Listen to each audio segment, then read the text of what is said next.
The first thing I would like to say is thank you very much to everybody for joining us today. My name is Michael Rivera King and I'm the director of Ashenaga UK. So today's webinar is happening on quite an eventful day. We have the US election results, or at some point we may have US election results, followed by elections in the last few days in Tanzania and Ivory Coast, where two of our speakers today come from. Also here in the UK, we're just about to go into the second lockdown for COVID-19, while also managing post-Brexit transitions. So today's topic for the webinar is The World in Crisis, Does International Access to Education Still Matter? This webinar is the final event of our first ever campaign here in the UK, which is on access to education for all. If you'd like to learn more about the campaign or to make a donation, please visit our website or social media. Every donation, no matter how big or small, is very much appreciated. Before introducing today's speakers, I'd like to very briefly introduce Ashenaga's work. Ashenaga is a Japanese charity. We've supported over 110,000 children from single or no parent families in Japan throughout high school or university. Ashenaga UK was founded in 2017 and focuses primarily on the Ashenaga Africa initiative. This aims to recruit one student per sub-Saharan African country every year and provide them with access to education and leadership training to allow them to make the changes they want to see in Africa. Our students are academically excellent, compassionate young change makers. As with the students in Japan, they've all come from single or no parent families and have demonstrated great resilience to get to where they are today. In the UK, we've so far supported 33 students from 20 countries through foundational courses and undergraduate, and we currently have 23 students at 18 institutions across the UK.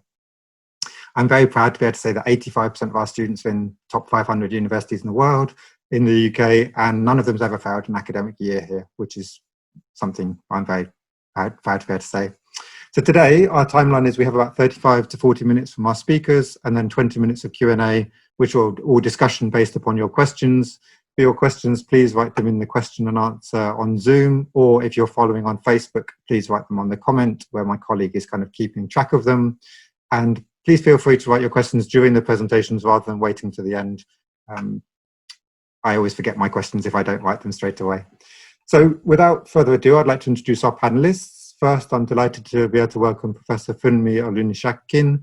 Funmi joined the Ashenaga UK Board of Trustees in August and is Vice President and Vice Principal International at King's College London, where she's Professor of Security, Leadership and Development, and where she founded the African Leadership Centre.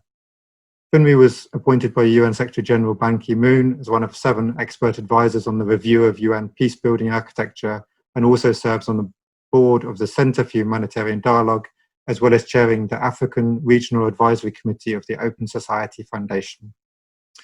I'm also delighted to be able to welcome Dr. Joanna Newman. Joanna is Secretary General of the Association of Commonwealth Universities. Prior to joining the ACU, Joanna was Vice Principal International at King's College London, Director of Higher Education International Unit, and Head of Higher Education at the British Library.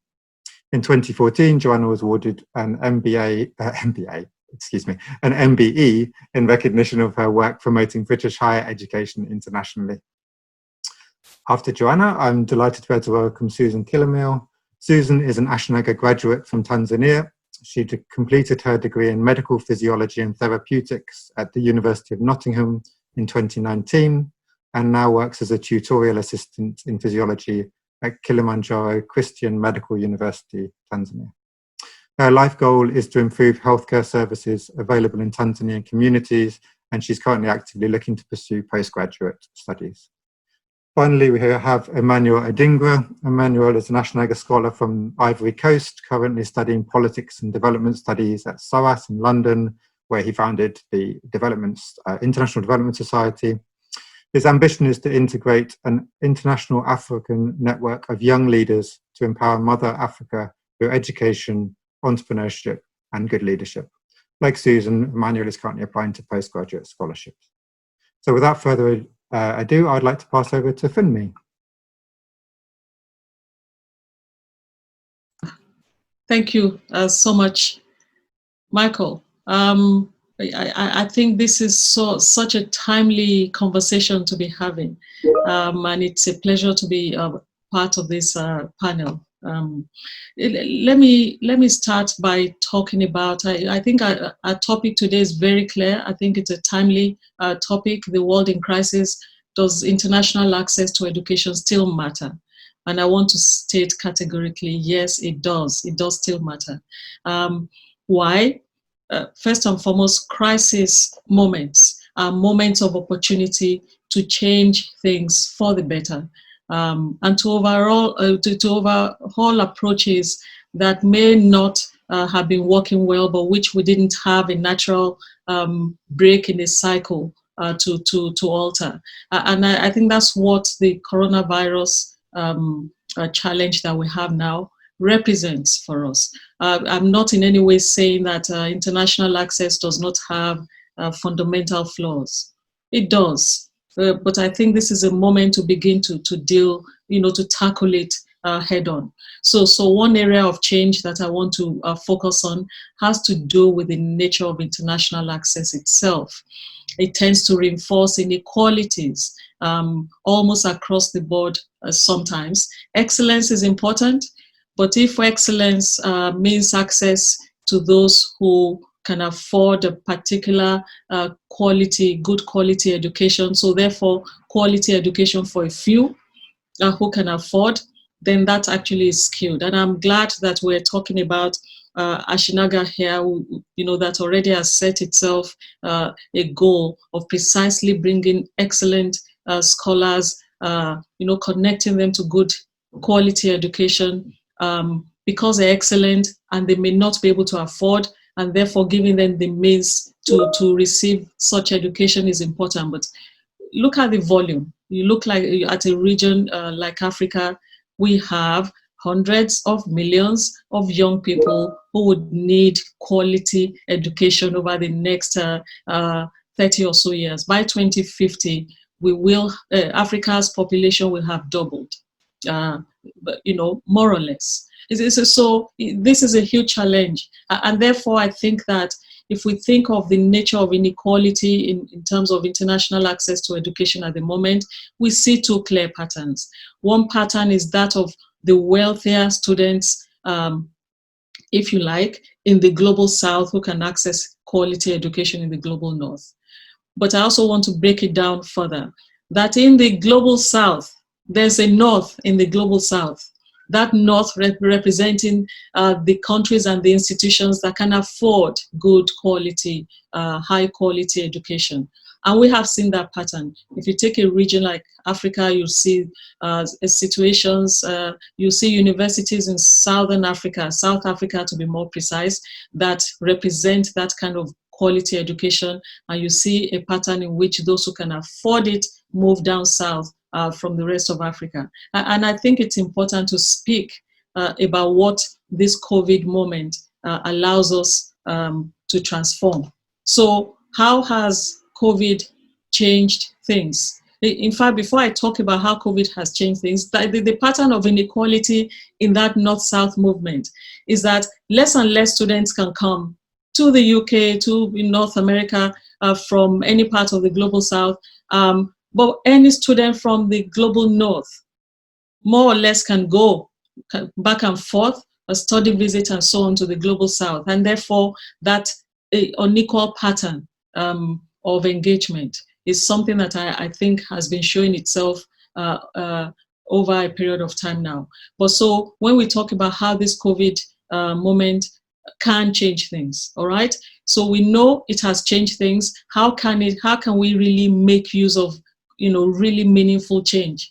One, if we're not careful, we can reinforce the inequality, if we take a business as usual approach.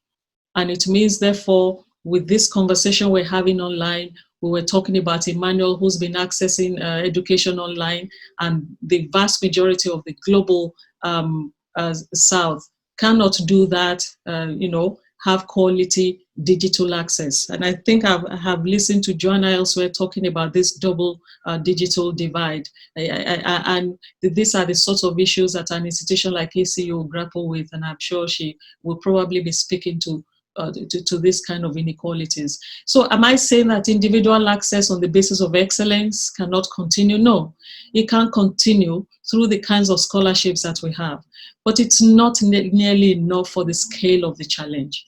What new approaches am I trying to propose? And I think that the two, so I don't want to dwell on what forms of scholarships, what kinds of, where will it come from, all of that. There's a lot of work to be done in that respect, and we can return to this later.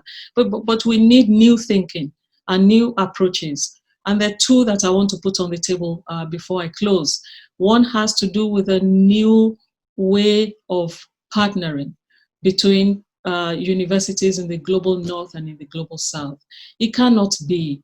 And I think it means that in the global north, and I'm sorry I keep talking about global north in that way, and you could easily be talking about universities in the UK, North America, Australia, and so on. But our institutions have gotten comfortable in a sense with a particular kind of funding pattern in which we receive students from different parts of the world. And I'm not even suggesting that we don't have any control over that pattern. It will continue. But if we are trying to reduce the inequalities, I'm therefore suggesting that this is a good moment to co-create, if you like, to co-create with our partners in Africa, in Asia and Latin America. So that co-creation is not the traditional joint or dual degree programs that I'm talking about. The idea that there are global issues and challenges that our students can problem solve together in engineering, in medicine, in the social sciences and humanities, that therefore we can afford to build bridges by building, creating new courses. Doesn't have to be new degrees, because I'm not suggesting that we affect the way, people approve their programs. But you can have literally hundreds of modules that are co-created between Susan and colleagues here, and so on, that therefore affords our students an opportunity to interact. And of course, it costs money to do that, but it requires a particular form of technology, and that we take care to have the kind of bandwidth that makes it accessible through the kinds of technology that is easily accessible to universities elsewhere. But we need new thinking around those sorts of partnerships. And I think that is probably the way of the future. Therefore, that it means that transnationally, we have a collection of universities that are thinking differently about global problems and can solve that together. And we're already seeing some of these patterns. Lastly, there's an approach, there are funding implications to that. And there's an approach to funding that should not really disrupt what is called marketization in universities like ours in the UK. And what is that? Is that we need to put our money where our mouth is and really fulfill some of the promise of, that we've committed to in the SDGs by saying that for the hundreds of millions of students that will emerge in this space over the next 2 to 3 decades, we have joint funding arrangements that connects seamlessly government, industry, universities. That says if we're co-creating in these sorts of ways, there is a funding pattern for the development of developing world that follows the kinds of arrangement that puts quality courses in those universities without a loss of students to us automatically, because we're also dealing in volume. And so I want to leave it at that, but I'm just trying to say that this COVID moment calls for new thinking so that, education, international, good quality education and access to it is not just for the few. It's for the many, for the millions more, and there are creative ways to do it. And we can direct, if you like, development, and industrial partnerships to those sorts of areas. Thank you. Thank you very much indeed, Funmi, for that fascinating insight. I'm delighted to see a few messages already coming through on the chat to me. I know that we've got people joining us who are kind of education leaders in Africa today and around the world. So please do keep any questions you have coming through. Next, without any further delay, I'd like to welcome Dr. Joanna Newman. Thank you so much. And it was an absolute pleasure to listen to Funmi. And if only every Northern international research university felt like that. And actually that is part of the challenges for us, I think, through the coronavirus pandemic and beyond, is how to capitalize on the opportunities there are for new kinds of partnerships. I mean, you couldn't have put it better, but also recognizing that within an institution, there are different parts that speak to different motivations. And it's actually finding a way of making the case coherently. And I think you said it for me when you said that by 2050, the African population will have doubled. Well, the Association of Commonwealth Universities, apologies, you might hear a siren in the background, there's noise.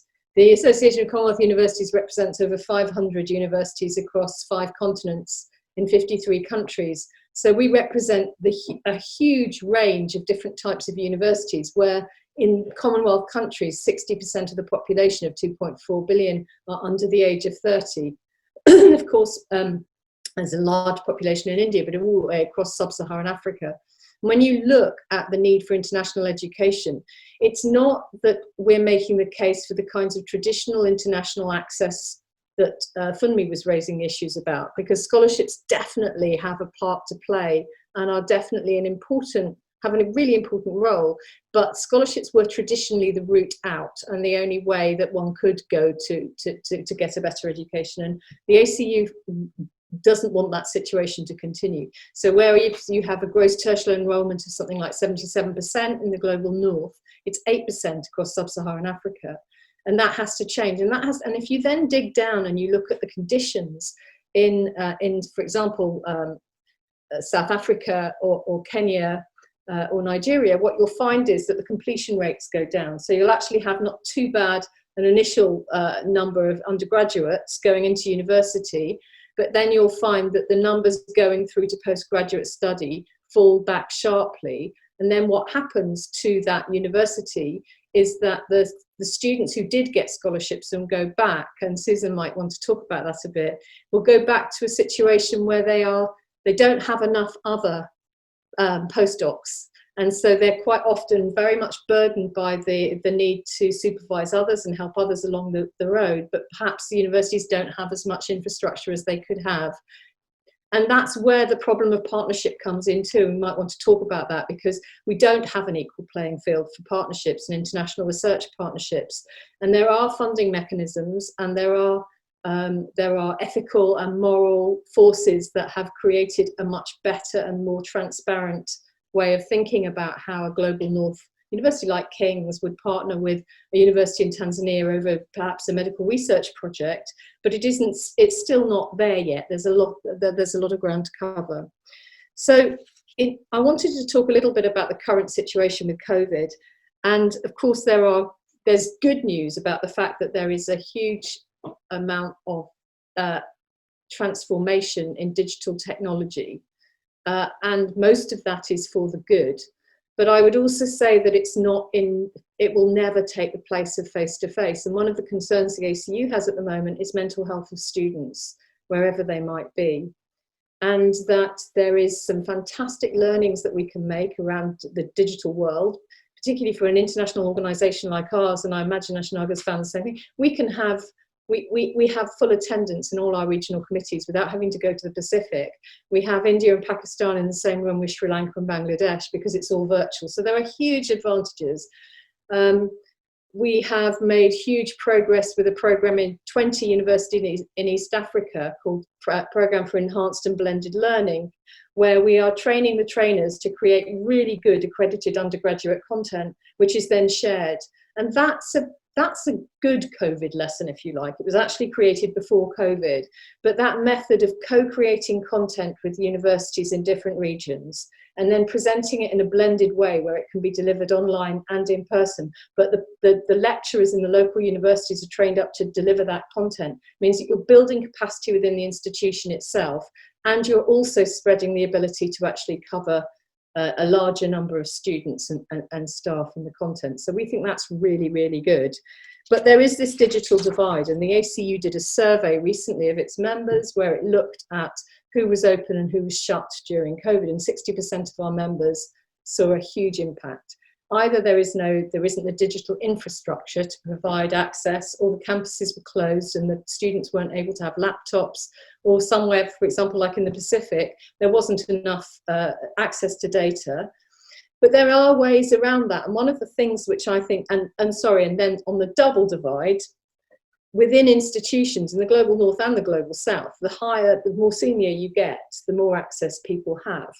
But when you go back down to, I don't know, undergraduate students sharing a flat somewhere where they don't have the right space to do online learning, and they might have, to share a laptop, there is a huge digital divide that's there. And so on the one hand, it's not rocket science, and we will be lobbying the United Nations around when we have the high-level policy dialogues about higher education, and through the Sustainable Development Network route, and also through the Commonwealth Education Ministers meetings, to say digital infrastructure and digital pedagogy is an absolute priority. And what's great about that is it's not just about the university sector, it's about the colleges and primary and secondary schools as well. And it's not, it's fixable. It's fundable and it's fixable. But it isn't the whole story. The whole story is supporting learners and creating equitable partnerships whereby you're creating a level playing field. And your slogan, Michael, behind you, access to education for all, is very, very much what the ACU stands for. And to going back to sort of Funmi's points about the need for different types of partnerships, now is the moment to seize that opportunity, I think, and make the case for them. And one way that we're doing that is through a new program of virtual mobility. We have a summer school every year, and it's quite competitive, and different universities pitch. And last year it was Ghana, and they had a summer school on the subject of migration and refugees. We decided not to cancel it, and our students who were selected competitively attended. We did a whole cultural program around it. We learned a lot. It was last July, so it was quite early on in the whole period of lockdown.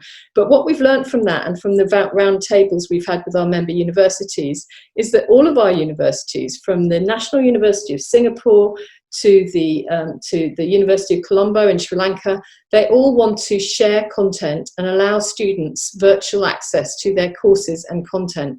And in a way, it's a fabulous way of experimenting with equitable partnerships and access for all, in a way that actually allows us to experiment on platforms and to sort of do pilot schemes that prepare us for the point when we will get back into a real world where we will have learned a huge amount from those virtual mobility experiences. And that's something that the ACU is going to be taking on board, because it helps to develop culturally agile, digitally competent, internationally connected graduates. And you don't have to travel to do that. Of course, I think there are advantages to it, but one doesn't actually have to do it, and particularly not during a pandemic. So we're learning at the ACU. We've got a hugely diverse network. We're working with our members on best practice. And our big issues at the moment, I think, and I'm going to stop there, apart from the sort of the possibilities around the digital, are making sure that people feel safe and connected and supported. That's one of our biggest issues at the moment. But also the path for people like Susan and Emmanuel, of early career researchers, and how universities can do the most to support and protect their journeys post perhaps award, post studentship, and particularly during the next few years, which will be very challenging given the situation with COVID. Thank you. Thank you very much indeed for that. It was fascinating. Both our first talk speakers coming from slightly different perspectives and bringing different insights, and yeah, very much appreciated. Thank you for sharing. Next, I'm delighted to be able to welcome Susan Killamil. Thank you, Mike. As Mike mentioned, I'm Susan from Tanzania, and I became an Ashinaga scholar in 2015. And I got a chance to do a degree in medical physiology and therapeutics from Nottingham, UK, and graduated in 2019. For the past 2 months and a half, I've been working as a tutorial assistant in physiology in one of the medical university college in Tanzania. And working as a tutorial assistant in Tanzania for this short time has shown me how the importance of education, and in particular the international education. The importance of international education is not limited only to academics, but also non-academic activities like volunteering. During my 4 years in the UK, I volunteered at the university and in local Nottingham community. And one of the volunteering opportunity I found through the university was tutoring, where I was tutoring a group of elders on how to use basic technology skills like computer or any smart technology they want. And during this time, I was able to learn how to prepare a teaching schedule, teach the lesson, and also assess how their understanding is. And this helped me to communicate with others, which has shown so much improvement from the time I started uni. And it also made me be more familiar with teaching, which is what I'm actually doing now.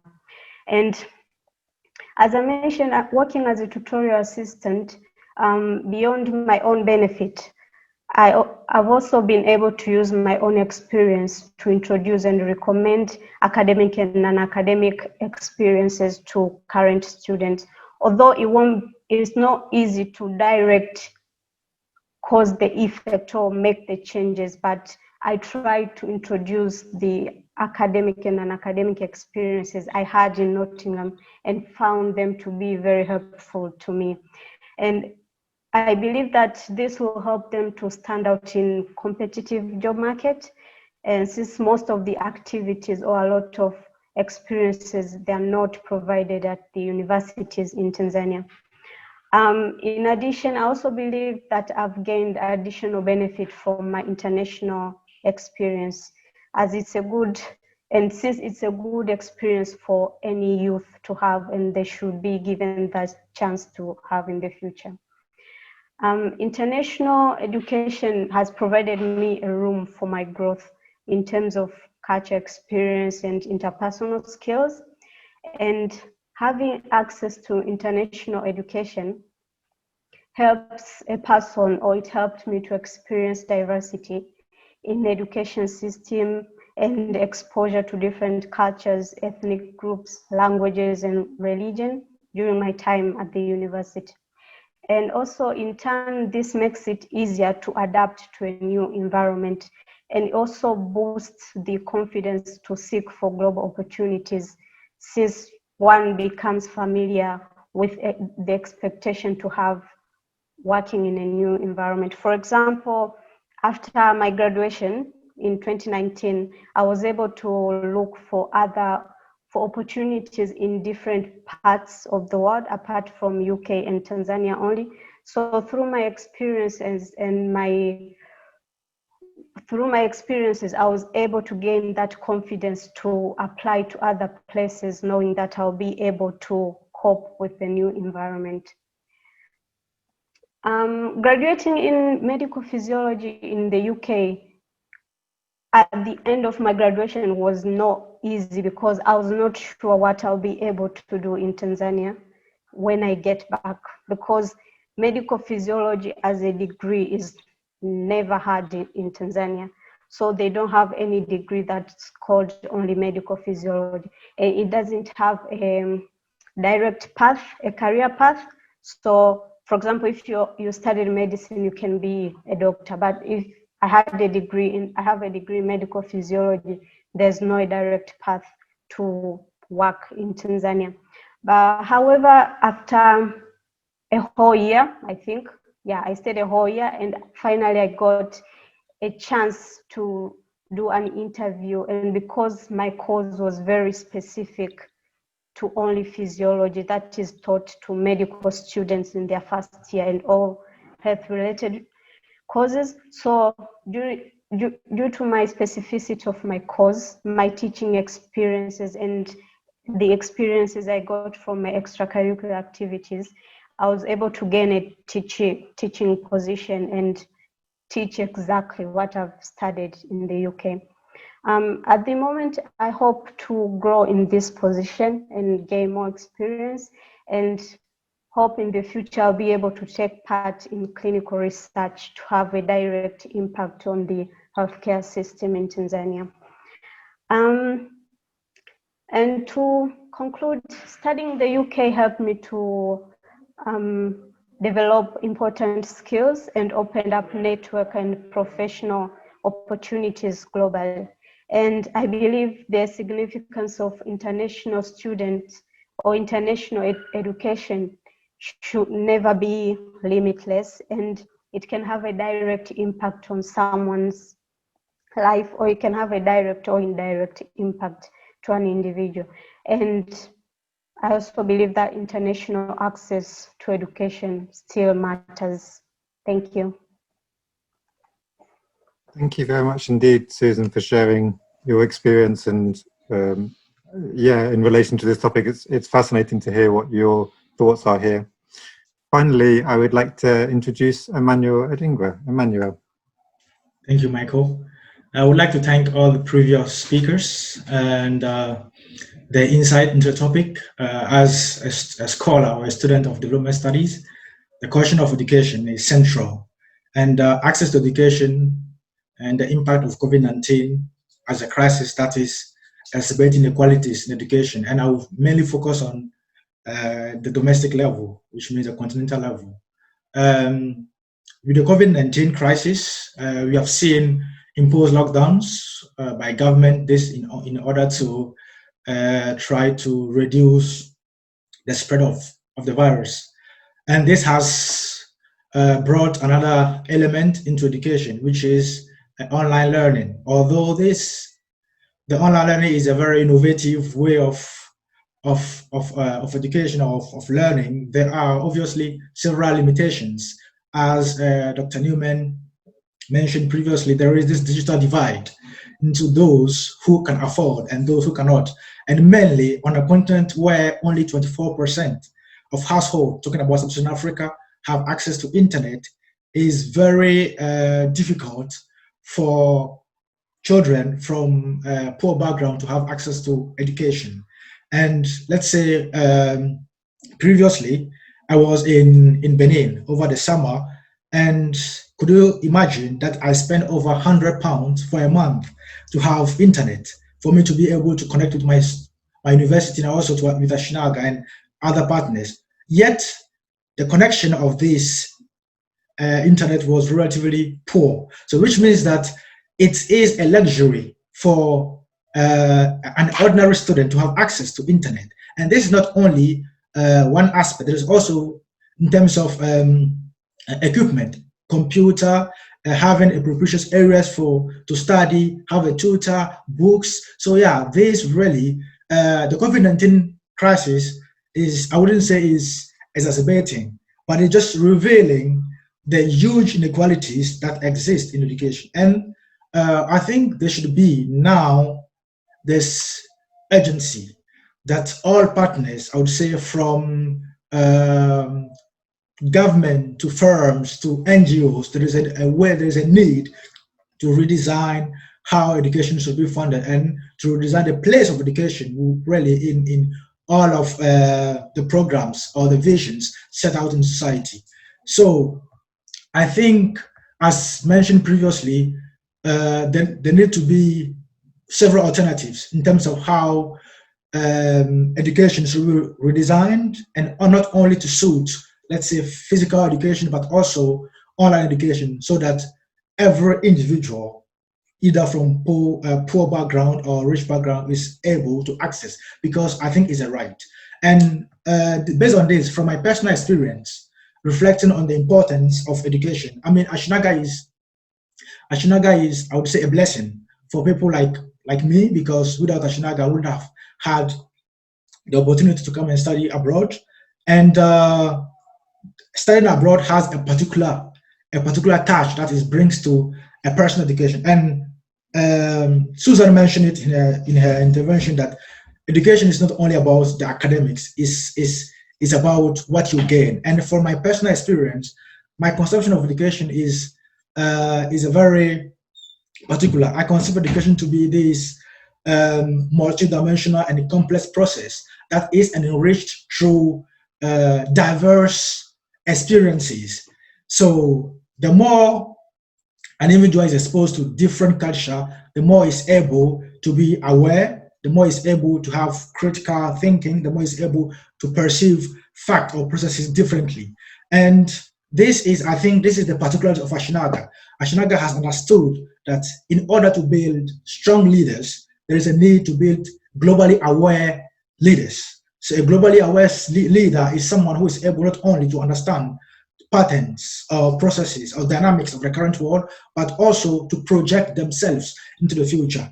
And I think today before we started, I can imagine how we are all aware of how we are all following closely the US election. I didn't sleep because of the US election, but then I'm Ivorian, but I'm very, very interested in what's going on in the US because the world has become a global village. And this awareness, this global awareness, I think is a very crucial quality that every leader is in need of, or every leader needs today. And this, I think, this challenge, Ashinaga has understood it very well, and Ashinaga is performing this challenge very well.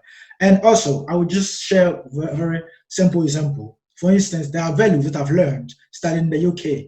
This co-creation of knowledge, I think, was mentioned by Dr. Newman. The co-creation of knowledge, where I came from, was very different. For instance, I did a first year of law and international law in Ivory Coast, and I was taught by the leader of the Supreme Court, which means that the leader of the Supreme Court, he was the leader of the Supreme Court, he would come with bodyguards.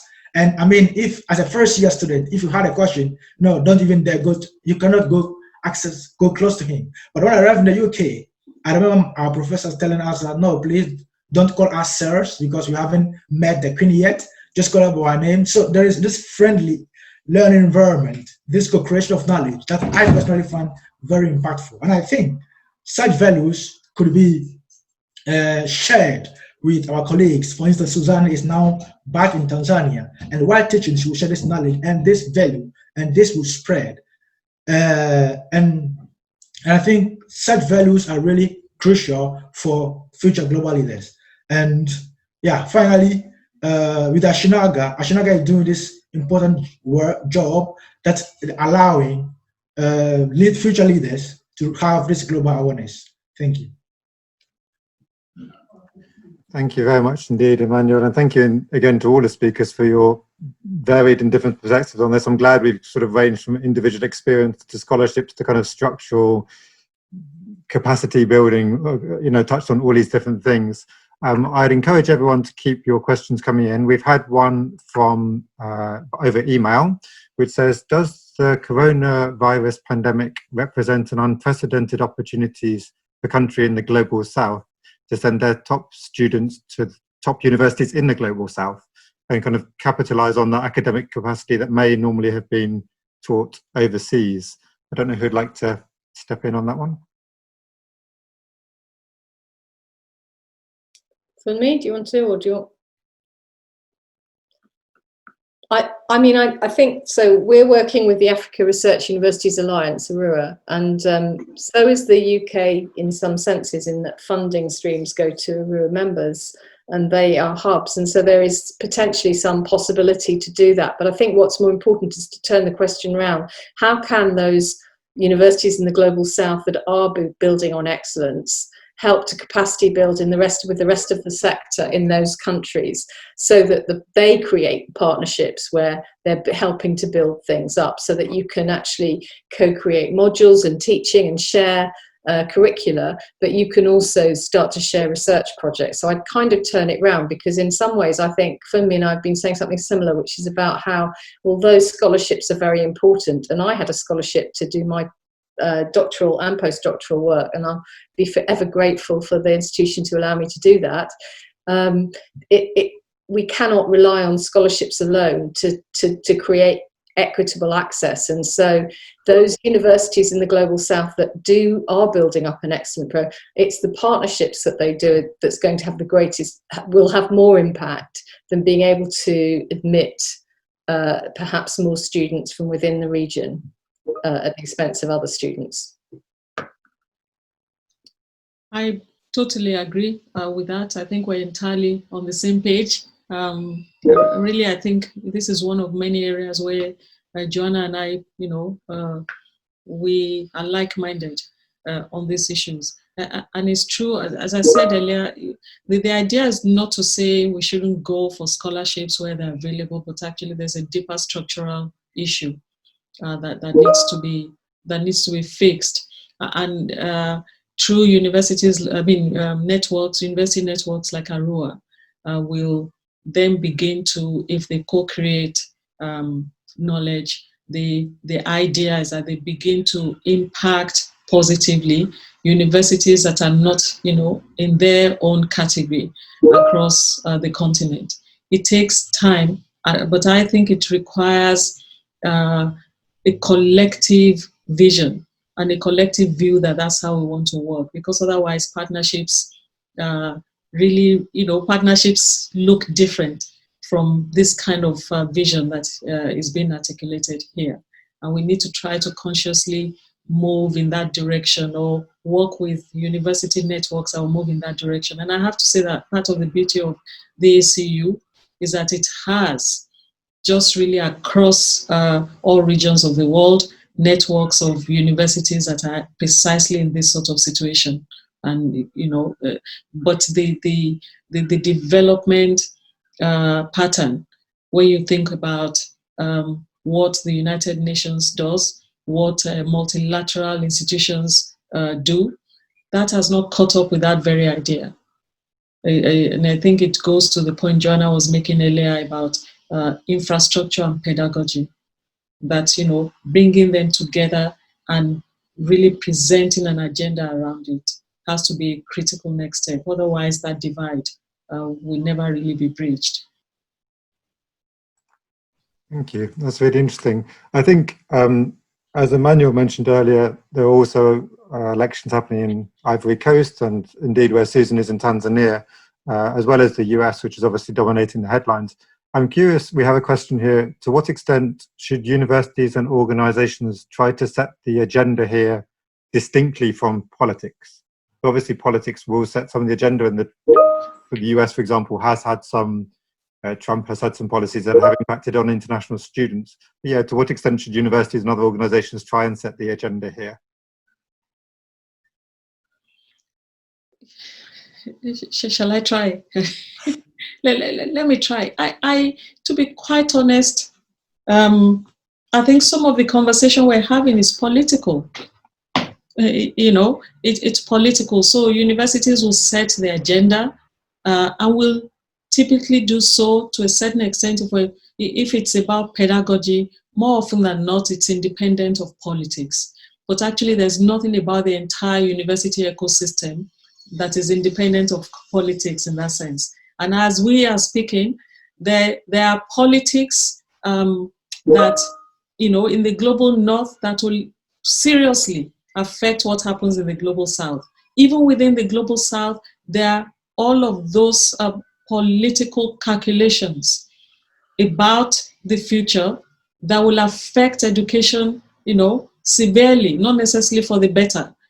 And I think the sooner that universities take global, regional, national politics into account when they're thinking about the future, because they do not exist outside of those political contexts. I think the sooner they take that into account when, making this sort of policy, or when determining or even putting this kind of policy innovations on the table, the better. And I dare say that that's probably why many universities do not venture beyond what is the norm, what is the traditional thing to do. And it's why crisis moment will offer everyone an opportunity to start rethinking.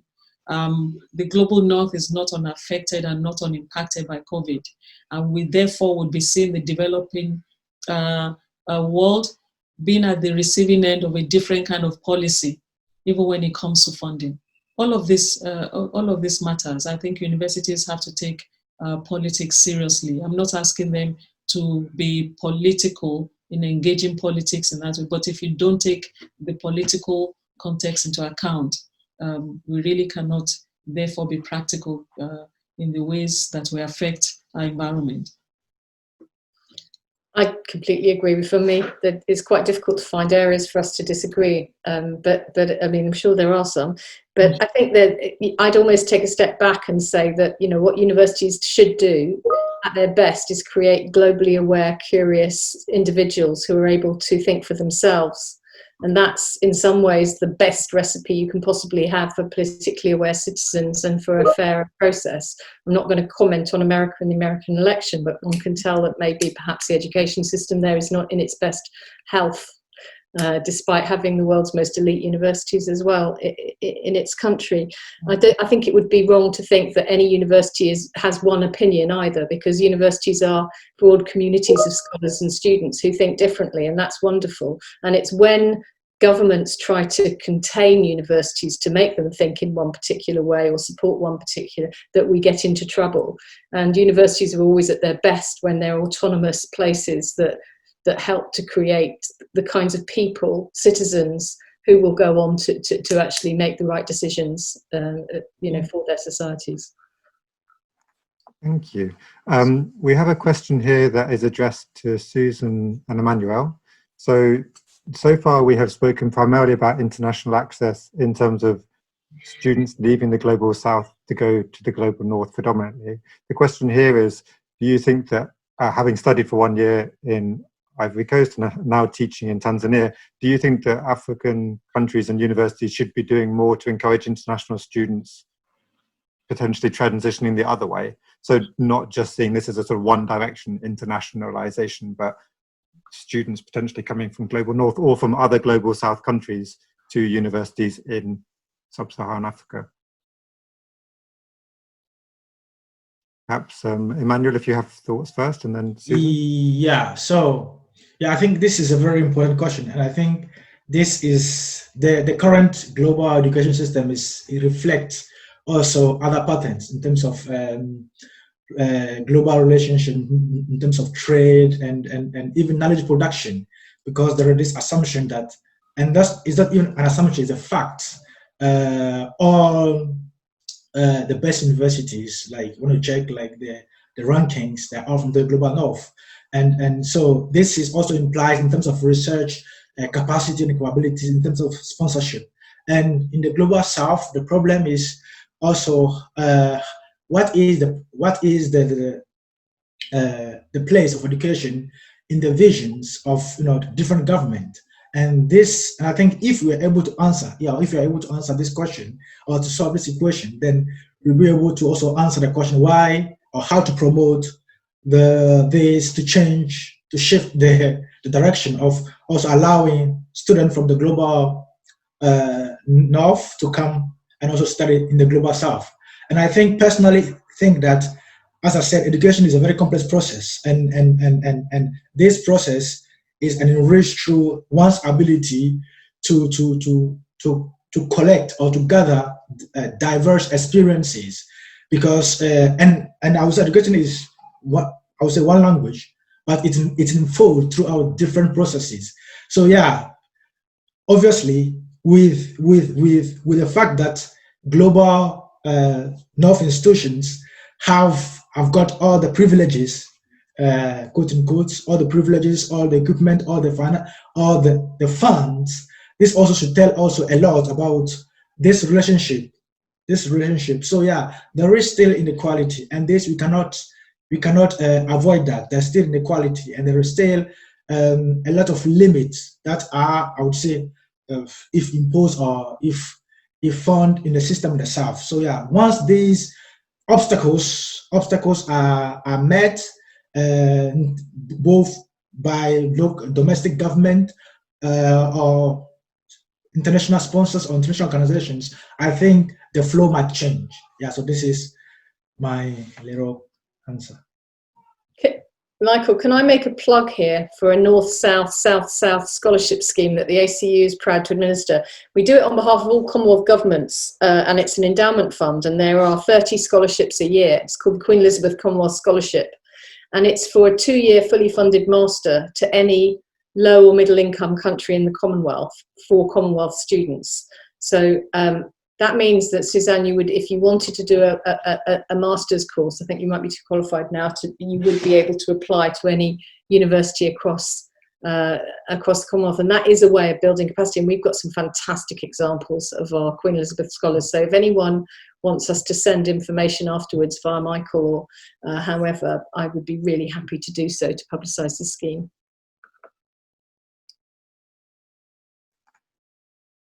Susan, was there anything you wanted to add there, or is that covered your main thoughts as well? I think I also agree with what Emmanuel said. Like there should be equal, should I say, equal advertisement of international education from international students moving from global north to global south.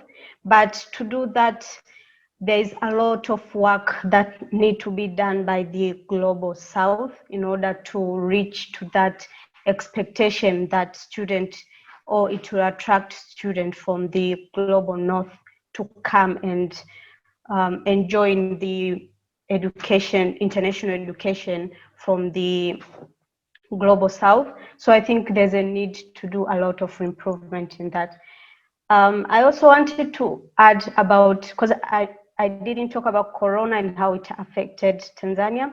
And in terms of universities in Tanzania, most universities, it was really hard to do online or visual classes, because you can find, for example, if a class has 200 students, and it's possible to find more than half of the students don't even have laptops, don't have smartphones. So it's a bit hard. It was a bit hard for to do any studies during coronavirus, and I think that's how, as Joanna said, like this era, like it was kind like of waking up call, so we know what to expect or what changes need to be done in order to improve our education system, especially for global south education. Fantastic, thank you. And yes, Joanna, please do share the details, and we will share it with the people who have attended today about the scholarship. Sorry, Finley, was there something you wanted to add there as well? No, I'm just fine. Apologies.